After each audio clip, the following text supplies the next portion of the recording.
Hello and welcome to the Qubit Guy podcast, brought to you by Classiq, the quantum algorithm design company. My name is Yuval, and my guest today is Tom Wong, physicist, quantum information scientist, and author of the new book, Introduction to Classical and Quantum Computing. Tom and I talk about teaching quantum computing to high school and undergraduate college students, about his cutting-edge research in quantum algorithms, and much more.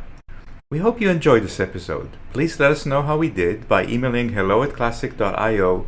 That's hello@classiq.io.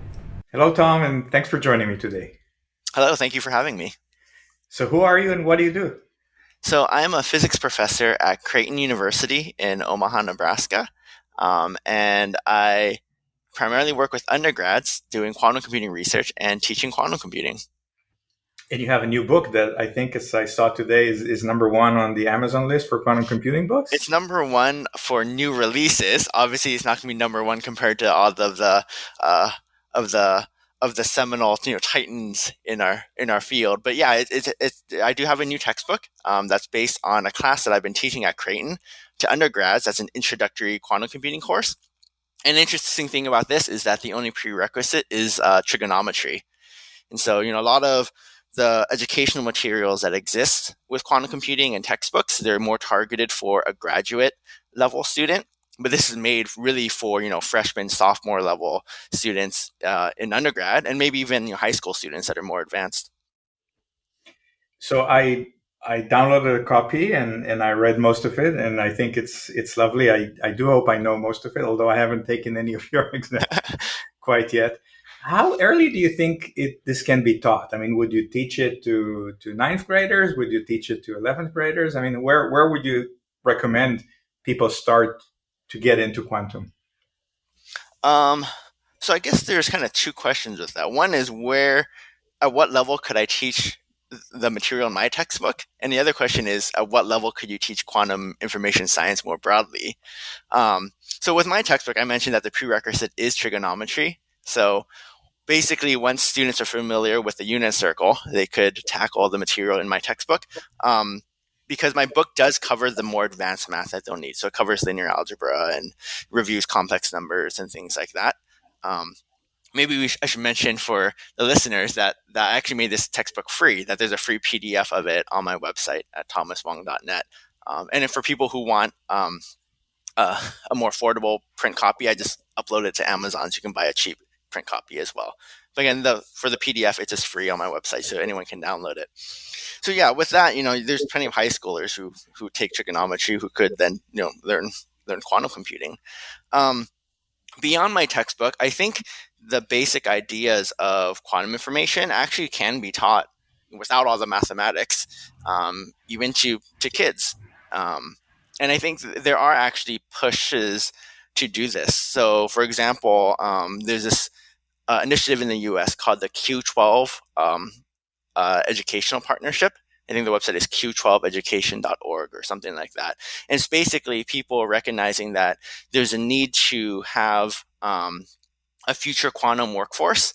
And to do that, you need to introduce ideas in quantum information science at younger ages. That way, students are aware that the field exists, and then they can think, when I grow up, I want to be a quantum information scientist. Because a lot of times students go into a particular field simply because that's what they've heard about from their parents or from their teachers or school counselors.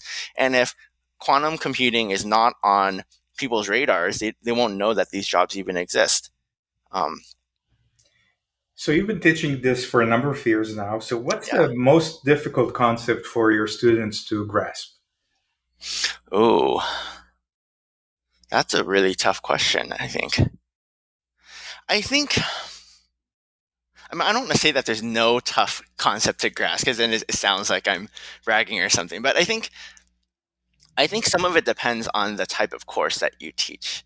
Because my course is not a conceptual course, like I actually teach them the math that they don't know. Because we actually do the math, I think students understand these very quantum concepts like quantum entanglement and superposition and things like that, because they've seen how it actually works with the math. And I think what makes some of these concepts hard to understand to a lay audience is that you're trying to use analogies to describe them instead of just knowing what they actually are. And I think that's when things like entanglement can become very confusing. And so I think, um, at least with the topics I cover in my classroom, which again are introductory topics, I'm not teaching a graduate level course. I think that the basics are actually accessible to students, and even the basics of entanglement and superposition and all these quantum concepts, they're actually not too bad. And I think that might be a very good takeaway actually, which is a lot of times quantum has a reputation of being mysterious, or that only the like brightest minds in the world can understand it and can comprehend it and can contribute to this field. And I want to break that stereotype. I really think that anyone can understand and contribute to quantum. And so um, in some sense we've had marketing issues with the field because we've marketed as something that is spooky. But in fact, just like anything you learn, once if you take all the necessary steps in order to understand it, it shouldn't be spooky anymore. Because the job of scientists is for the things we're studying to no longer be spooky because we understand it. I mean, if you have a little kid and you talk to them about even like how to multiply numbers when all they know is, how to count on their fingers, multiplication sounds something that could be intimidating and that they could never understand. But of course, once they go through school and learn addition and subtraction, and once they get to multiplication, it's like, oh, it's not too bad because they've taken the steps necessary to grasp it.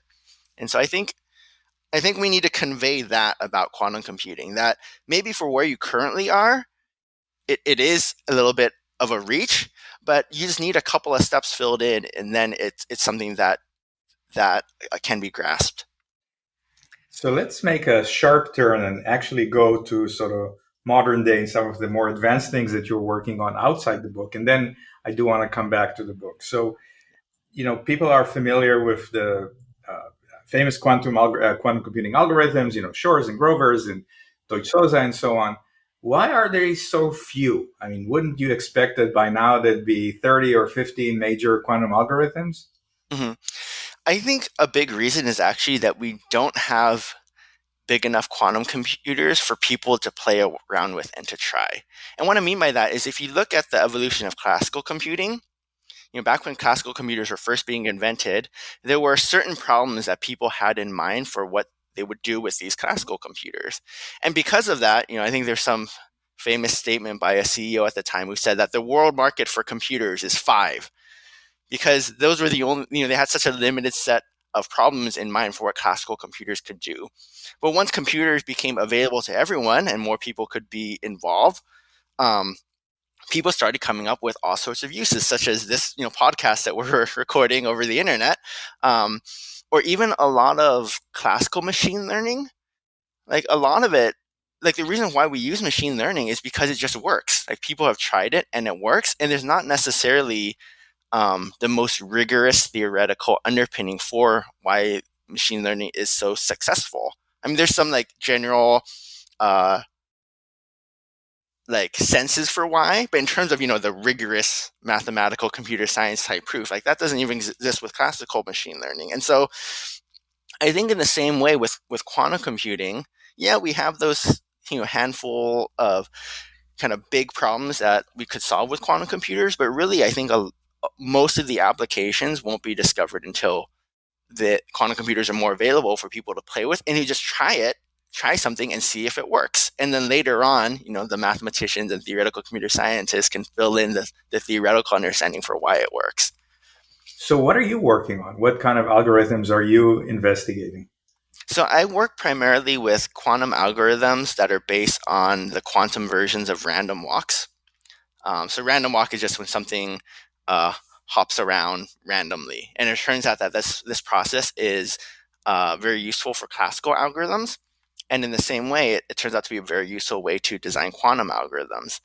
And in particular, I look at quantum search algorithms. So you imagine you have some type of network, and you have your quantum uh, particle that's jumping around on this network in a superposition because it's quantum, and it's trying to look for a particular node.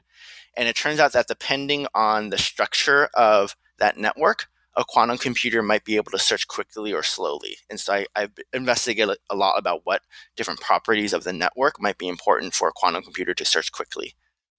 Is that related in any way to Monte Carlo algorithms that also have some sort of a random walk built into them?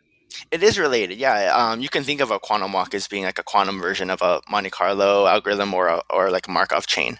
Um, Understood.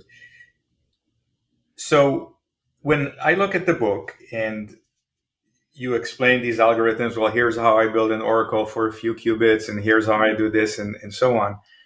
What do you think happens when people, let's say I read the book, I did all the exams, I know what's there. What's the gap between the book and actually creating something truly useful in a corporate, quantum computing environment? What's missing, oh, or what do people have to go through to get there? yeah. I guess there's different. Well, one of the nice things about where quantum computing currently is that there's a lot of educational resources. So, I don't claim that my book is the only one out there. There are a lot of resources available that even a lot of quantum computing companies have put out, and they have whole, uh, lessons and even free e-textbooks on how to use their devices for potential like optimization problems and things like that. And so there are a lot of there is a lot of work right now and a lot of material on how one might be able to use quantum computers for industrial problems. Currently, the quantum computers aren't big enough as to solve any of these problems usefully beyond or better than what our existing traditional computers can do. But the idea is to start experimenting with these small quantum computers. That way, when we have bigger ones, we can hopefully apply them to actually solve problems that we can't currently solve. And so I would definitely point people to those types of resources. And in terms of your research, do you see it having commercial applicability? There could be because searching is a very important problem. That's why Grover's algorithm is so celebrated because even though it's a quadratic speed up, not an exponential speed up, it's a very universal type of problem.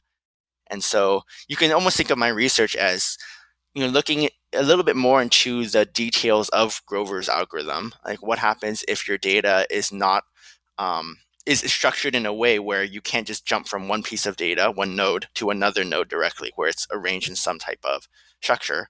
Um, so I think searching is a very universal problem. Um, in terms of when it will be commercially viable, it might be a while because quantum computers are it's a very tough engineering problem. Um, and also our classical computers are actually just very very good, and so um, it's going to take a little bit of time, I think, for quantum computers to start to do things that classical computers can't with just a more modest polynomial speed up.